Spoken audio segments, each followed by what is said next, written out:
Anak-anak sekalian, kita awali yang di Kalimantan. Kita awali dengan dari manakah Islam masuk di Kalimantan?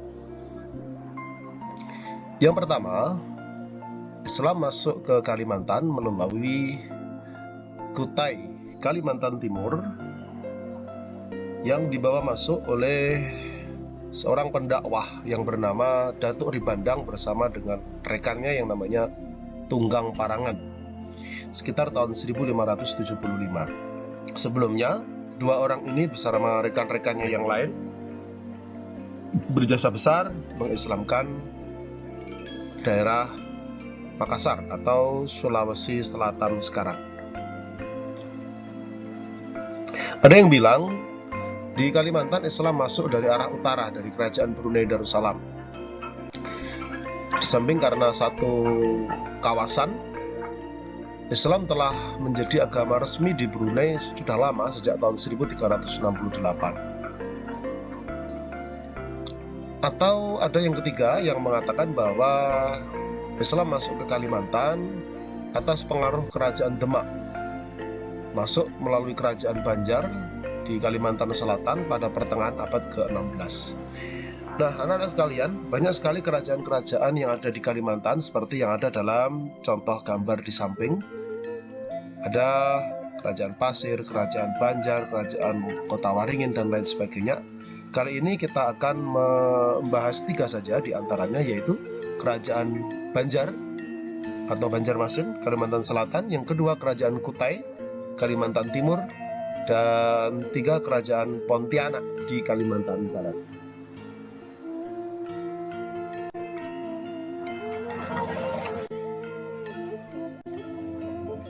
Di Kalimantan Barat, di Kalimantan, kerajaan Banjar, Kalimantan Selatan. Kerajaan ini awalnya berdiri sebagai kerajaan Hindu, berdampingan dengan kerajaan yang lain, misalnya kerajaan Negara Dipa, kerajaan Daha, atau kerajaan Kahuripan. Ini Kahuripan yang ada di Kalimantan Selatan, Daha yang ada di Kalimantan Selatan, bukan yang ada di Jawa. Di masa Raden Samudra, Raja Banjar kala itu, ketika tengah berperang dengan kerajaan Daha, meminta bantuan kerajaan Demak. Akhirnya memperoleh kemenangan. Itulah titik awal Islam masuk di Banjar, Kalimantan Selatan, karena kemudian Raden Samudra masuk Islam lalu berganti nama Sultan Suryanullah.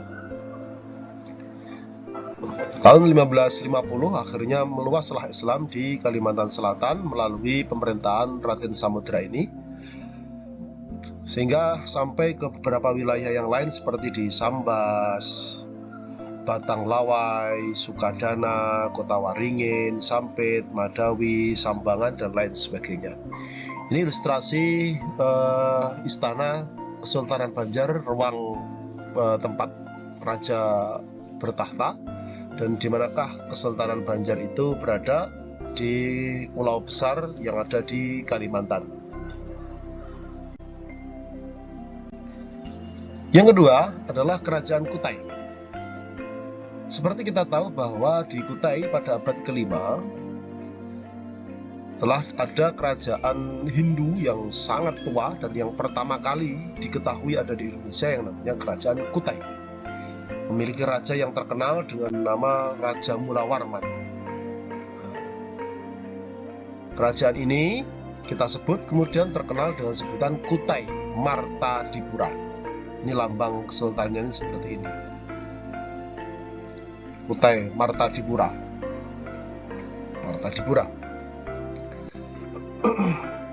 Selanjutnya, abad 13 muncul lagi kerajaan Kutai lain yang bercorak Hindu, masih Hindu, tapi kemudian disebut dengan Kutai Kertanegara. Wilayahnya adalah mewarisi wilayah kerajaan Kutai lama yang abad ke-5 itu. Nah, dari sini Islam masuk abad ke-15, dibawa oleh Datuk Ribandang dan Tunggang Parangan. Dua orang ini sebenarnya bukan orang Kutai, juga bukan orang Makassar, tapi berasal dari Sumatera Barat. Nah, dari sini kemudian diketahui bahwa Raja Kutai yang pertama kali memeluk agama Islam adalah Sultan Haji Muhammad Idris yang memerintah tahun 1735 sampai 1778. Masih di Kalimantan, sekarang kita bergeser ke Kalimantan sebelah barat, yaitu Kesultanan Pontianak. Kesultanan ini terhitung di antara kesultanan-kesultanan Islam di Nusantara, terhitung datang belakangan karena dia berdiri sekitar tahun 1771. Masa ketika penjajah Belanda sudah ada di Indonesia. Pendirinya bernama Syarif Abdurrahman bin Habib Hussein bin Ahmad Al-Qadri. Masih keturunan Kanjeng Nabi ya. Nah, yang unik dari kesultanan ini adalah dia mengambil sikap kooperatif atau bekerja sama dengan pihak VOC atau Belanda. Maka dalam sejarahnya kesultanan ini sama sekali tidak pernah terjadi sengketa dengan Belanda. Pada pemerintahan yang kelima, sultan yang kelima namanya Yusuf Al-Qadri, terlihat bahwa sultan ini merupakan satu-satunya sultan yang sangat perhatian besar kepada syiar agama Islam dibanding sultan-sultan yang lain. Di samping ini adalah gambar wilayah di mana Kesultanan Pontianak itu ada, dan ini istana bagian dalam Kesultanan Pontianak yang masih ada sampai sekarang. Kita lanjutkan anak-anak. Di masa pendudukan Jepang tahun 1944, keluarga kerajaan, tokoh-tokoh, kerabat, pemuka adat, para cendekiawan dari kerajaan ini dihabisi oleh tentara Jepang. Hampir tidak tersisa. Nah, kerajaan-kerajaan lain di Kalimantan juga mengalami hal yang sama pada masa pendudukan Jepang ini. Maka pada masa pendudukan Jepang lah kemudian Kesultanan Pontianak mengambil sikap melawan terhadap pendudukan. Kali ini yang dilakukan oleh Jepang.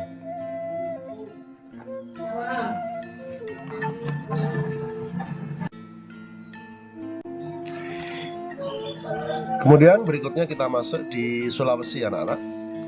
Di Sulawesi, konon Islam sudah mulai dirintis semenjak tahun 1320 dengan kedatangan Sayyid Jamaluddin Akbar Al-Husaini yang tiba dan menyebarkan Islam di daerah Wajo. Wajo itu dari Makassar itu masih ke arah utara. Jadi masuk Sulawesi Selatan, coba dari Makassar itu masih ke arah utara. Jamaluddin Akbar Al-Husaini ini kalau di Jawa kita mengenalnya dengan Syekh Jumadil Kubro. Ini unik sekali. Dia di Wajo ada makamnya. Ini makamnya di Wajo, Sulawesi Selatan. Ini makam beliau ada di Bukit Turgo, Merapi, Yogyakarta. Ini makam beliau di Jawa Tengah, tepatnya di Gayamsari, Kota Semarang. Dan ini yang tentu kalian sangat mengenalnya adalah makam beliau yang ada di Trawulan, Mojokerto, Jawa Timur.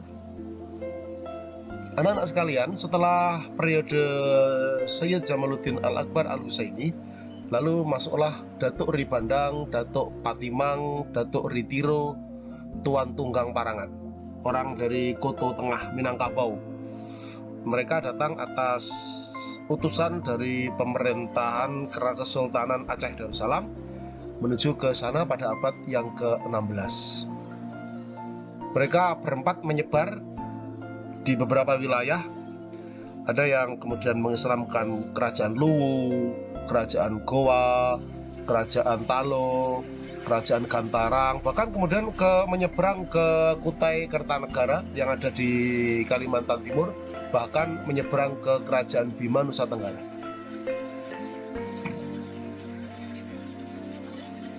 Yang kedua, di Buton, Sulawesi Tenggara, masuk Sulawesi juga. Karena di sana Islam sudah dirintis masuk pertama kali oleh orang yang sama, Sayyid Jamaluddin Akbar Al-Husaini, atau kita mengenalnya dengan Syekh Jumadil Kubro. Orang sana menyebutnya Syekh Jalaluddin Al-Kubro sejak tahun 1412 Masehi. Lalu berikutnya datanglah Syekh Abdul Wahid pada tahun 1527. Pergi dari sana lagi, lalu masuk lagi ke Buton, masuk lagi tahun 948 Hijriah. Nah, Syekh Abdul Wahid ini berasal dari Johor, Malaysia, atau Patani, Thailand Selatan. Entah yang mana yang benar.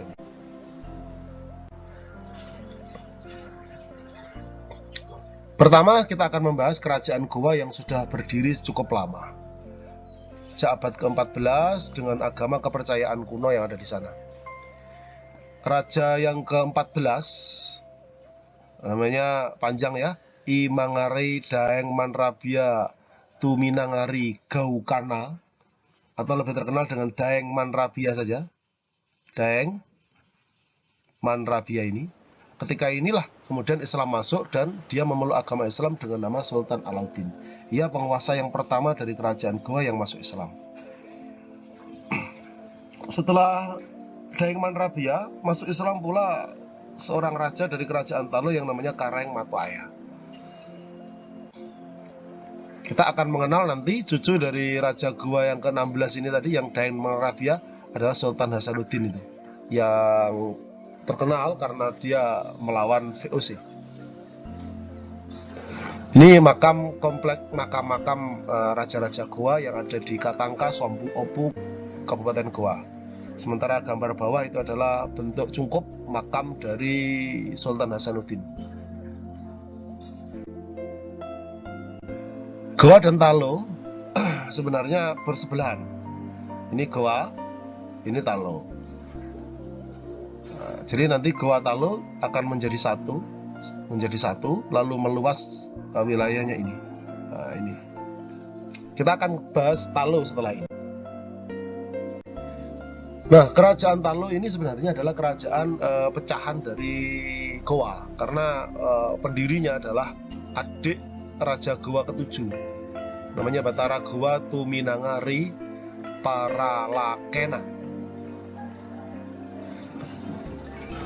Pendirinya sih sebenarnya namanya Kareng Loerisiru. Sayangnya lambat laun terjadi konflik antara dua kerajaan ini. Nah, konflik itu lantas kemudian pada masa Raja Goa yang ke-10, Raja Talo yang ke-4, dicapai kesepakatan namanya Rua Kareng Sere. Artinya adalah dua raja, satu rakyat. Maksudnya apa? Raja Goa menjadi Sombaya, bahasa sana maksudnya ada raja, sedangkan Raja Talo menjadi Tumak Bicara Buta atau Perdana Menterinya. Nah, sejak itulah maka kemudian dua kerajaan ini lebih sering disebut sebagai Kerajaan Makassar.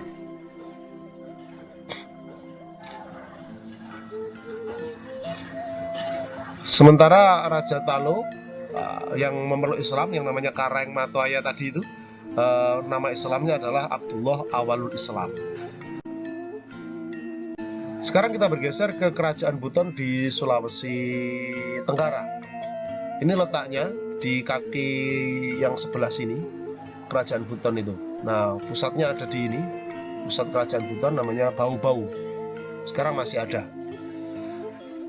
Ini kerajaan unik sekali karena memiliki semacam DPR yang namanya Bonto Patalimbona yang berisi 4 orang. Mereka ini yanglah menetapkan dan melantik rajanya siapa. Unik sekali. Dari keseluruhan raja itu, nomor 1 sampai nomor 6 rajanya masih beragama Hindu. Nah, raja yang ke-6 itulah nanti yang kemudian masuk Islam.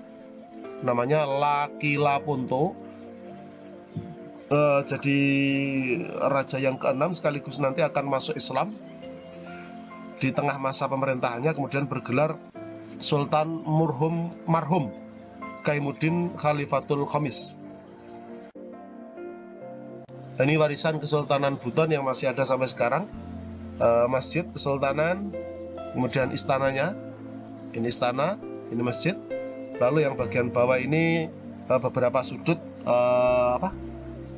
dari Buton yang merupakan benteng seluas 23 hektar yang merupakan benteng yang terluas di dunia. Silakan jalan-jalan menuju ke Kesultanan Buton. Sekarang kita geser ke Maluku, anak-anak. Di Maluku kita ketahui banyak kerajaan ya. Nanti kita akan bahas bagian saja. Kita ketahui bahwa antar wilayah di wilayah Maluku memiliki penghasilan utama adalah rempah-rempah, sehingga sering terjadi perebutan dominasi. Akhirnya pada masa Raja Ternate yang ke-7, ini belum Islam loh ya, Kolano Ciliaya itu kemudian bermusyawarah untuk membentuk persekutuan dengan raja-raja yang lain agar tidak bertengkar terus. Persekutuan mereka kemudian disebut Moloku Kirahan atau Persekutuan 4 Gunung Maluku. Belum ada catatan resmi yang mengatakan kapan Islam masuk ke sana. Hanya saja patut diketahui bahwa Sunan Giri ketika mengembangkan Giri Kedaton sebagai pondok pesantren dan media dakwahnya, telah memiliki murid-murid yang berasal dari wilayah-wilayah Maluku ini. Kita akan bahas yang pertama adalah Kerajaan Ternate. Kerajaan ini sebelumnya dikenal sebagai Kerajaan Gapi. Disebut dengan Ternate karena pusat pemerintahannya ada di Ternate. Pendirinya ini Mamolo Ciko, gelarnya Baab Masyhur Malamu. Belum Islam. Nah, kemudian ada banyak istilah-istilah pemerintahan ya. Ada Jogogu yang namanya Perdana Menteri, ada Falaraha, dan macam-macam. Kemudian penguasa Ternate yang memeluk Islam adalah raja yang ke-18 yang namanya Kolo Marhum ini ya. Inilah pertama yang masuk Islam.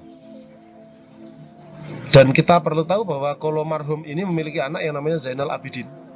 Ya, Zainal Abidin ini nantilah yang menjadi murid di Giri Kedaton. Di Giri Kedaton dia nanti jadi murid santri di sana.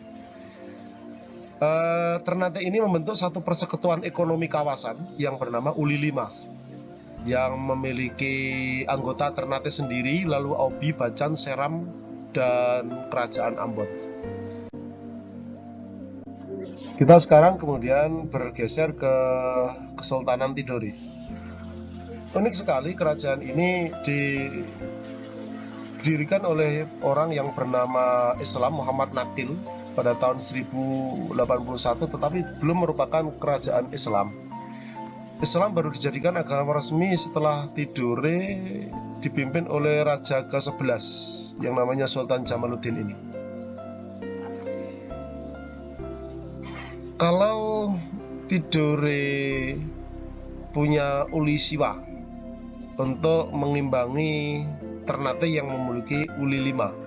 Kalau Uli Lima itu persekutuan 5, maka Uli Siwa persekutuan 9. Meliputi Tidore, Makian, Jailolo hingga sampai ke ujung paling barat Papua. Jadi Papua sudah masuk wilayah Tidore. Keduanya antara Tidore dan Ternate sempat perang karena diadu domba, tapi ketika sadar mereka berdua akhirnya bahu-membahu kemudian mengusir Portugis dan Spanyol dari Maluku. Namun sayang untuk VOC mereka tidak bisa mengalahkannya, dan bahkan mereka dikuasai oleh VOC dan sampai dijajah oleh VOC. Kenapa? Karena VOC lebih teratur, lebih rapi, kontrolnya bagus, organisasinya jauh lebih kuat. Ini materi terakhir untuk kerajaan-kerajaan kita pada kali ini. Terima kasih atas perhatiannya. Assalamualaikum warahmatullahi wabarakatuh.